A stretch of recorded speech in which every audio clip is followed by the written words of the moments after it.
About Electric Vehicles, Episode 7. My name is Teresa, I'm an economist, and I try to answer all sorts of questions about the electrification of transport systems from a scientific and research-based perspective. New episodes appear every Sunday. Additionally, I provide all transcripts and resources on electric-vehicle-podcast.com. You will also find there some beautiful infographics that I craft in PowerPoint. But anyways, they are summarizing and informative, so check them out. In the past, I have talked about how many electric vehicles an electricity grid can handle. I talked about the environmental impact of the battery production and, more importantly, the environmental impact of the battery disposal. And last week, for example, I talked about the market potential of hydrogen fuel cell cars. I would like to continue talking about the potential of alternative technologies by having a closer look at supercapacitors.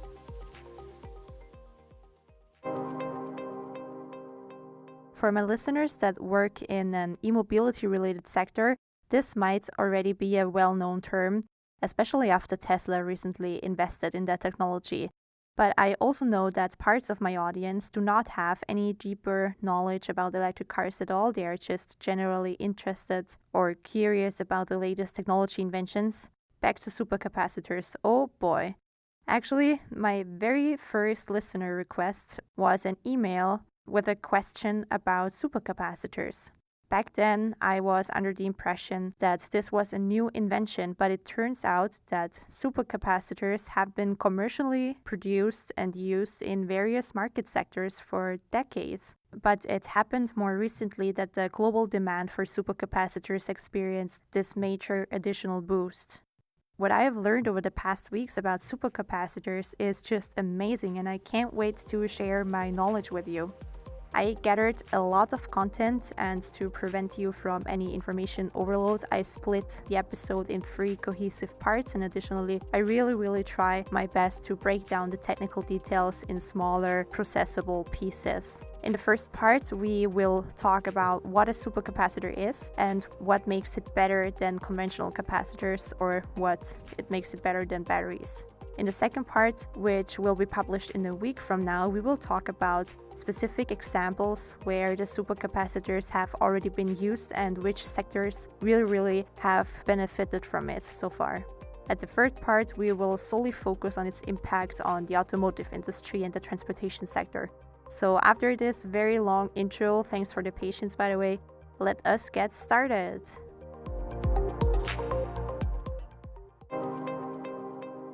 What the heck is a supercapacitor? It is not a battery, and it is not like a conventional capacitor. It rather bridges the gap between those two in regards of its power and energy density. The specific energy of a supercap, hence its energy per weight, is far higher than of a conventional capacitor, and the specific power is significantly higher than of existing batteries. The supercapacitor has so many different names: ultracapacitor, gold capacitor, electrochemical capacitor, electric double-layer capacitor, pseudo-capacitor, power capacitor. They all mean the same thing. The reason why there are so many different names for it is because when they were first introduced to the market in the 70s, it was multiple companies at the same time that simultaneously launched the same technology, but they all use different names for it. Supercapacitor seems to be the most common name today. A supercapacitor can store energy by creating an electric field, and the field is created in the double layer between the electrodes and the electrolyte. While it can be used as an energy storage media, similarly to batteries, it still has the characteristics of a capacitor. And for that sake, let's recall again what actually a capacitor is. A conventional capacitor consists of 2 conducting plates, and between them there's an isolator. When you charge the capacitor, hence when you connect it to a generator or to a battery or to any other electricity source, then you pull electrons off from the one plate on the one side and you put it into the other side such that the plates are charged with opposite signs of charge now. and this creates the electric field. And when you disconnect the capacitor again from this energy source, the electrons obviously want to go back, but they are trapped on this plate. They cannot move through the isolator, and therefore the energy is stored inside this capacitor. But when you connect the capacitor now with an electronic device, it shoots the electrons back. So you have a short but powerful energy supply. Capacitors are much more forgiving than batteries. You can charge and discharge them almost infinitely without damaging it. This is a big relative advantage in opposition to batteries, and it is also the reason why there's so much research about it and so many people talk about it. If you could increase the energy storage capacity and slow down the discharge of a capacitor, you could have basically a battery-like storage media that lasts forever. Which leads us now to supercapacitors. They promise to overcome the disadvantages of a conventional capacitor. But what is their secret? How does a supercapacitor work? So I found 3 explanations for it in the literature. First, the double layer effect, the pseudo-capactive behavior, and the Faraday behavior. And this is probably where the names double layer or pseudo-capacitor come from. And since I'm an economist and not a chemist, I will not go too much into detail, but for now we just accept the characteristics of the supercapacitor as they are. Supercapacitors have been used in the energy sector for many years because of their ability to withstand extreme conditions and because of their low maintenance requirements. Furthermore, it is easier to launch on the energy sector than, for example, on the automotive or on the consumer goods sector because the market dynamics are a bit more relaxed. Supercapacitors play a very important role when it comes to renewable energy, as wind or solar energy generation is very volatile and this endangers the grid stability. So in that sense, supercaps have been installed to smooth the peak production of wind turbines. Around 20 to 30% of the wind turbines are already equipped with such supercapacitors to deal with the peak power generation, while others use, for example, a conventional battery instead. But the big advantage of supercaps is that they deal better with these high fluctuations. To get the best out of both energy storage systems, supercapacitors are often combined with a battery. The supercapacitor becomes operational for these quick and dynamic energy storage needs, and the battery deals with the more slow and gentle storage needs.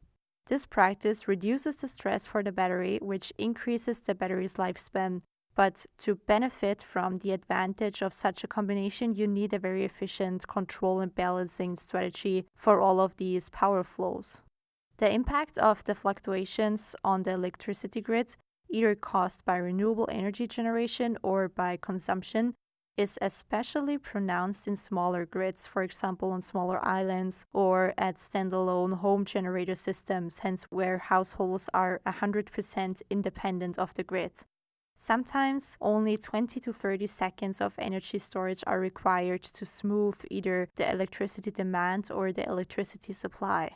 Some examples of successful supercap implementation are the small island La Palma in Spain, for example, or Yangshan Deep Water Port, which is near Shanghai.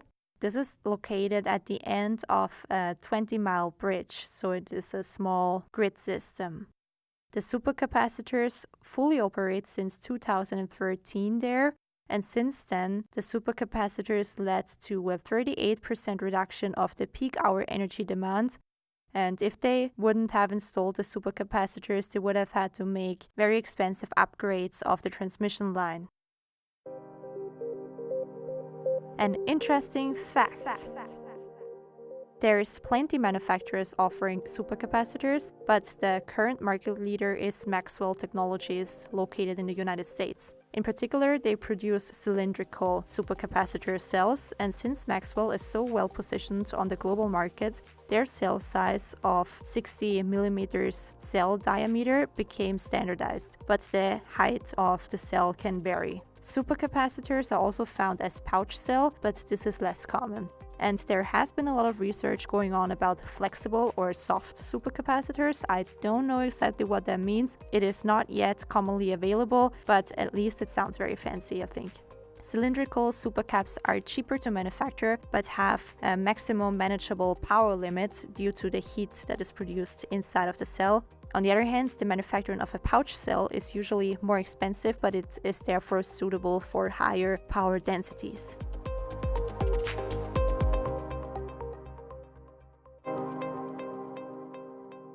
That was part 1 of the 3-part series about supercapacitors. I'll give your brains a little 1 week's break to digest all of this information, but let's summarize first what we have learned so far. Supercapacitors can be used as an energy storage media, but their capacity is quite small and they even leak energy after some time. They charge and discharge very quickly with high power for an almost infinite number of cycles without the degradation. In combination with a battery, it can reduce the stress for the battery and therefore increase the battery lifetime. Supercaps have been commonly used to stabilize the electricity grid system, especially when renewable energy generation is involved, as solar and wind come with very high fluctuations. But even electricity consumption fluctuations can sometimes overwhelm a small grid system, such as it is found, for example, on smaller islands. Therefore, supercapacitors have been successfully used to smooth the load demand and supply in smaller grid systems. Part 2 of the series will look at how supercapacitors have shaped other industries, while Part 3 will finally focus solely on the automotive industry. Thank you so much for being interested in technology and innovation and for joining this electrification journey through this podcast. Please don't hesitate to reach out to me for feedback or for further topic requests. I usually reply within a day or 2. We will continue talking about supercapacitors next Sunday. I'm so excited. Until then, have a wonderful week and bye!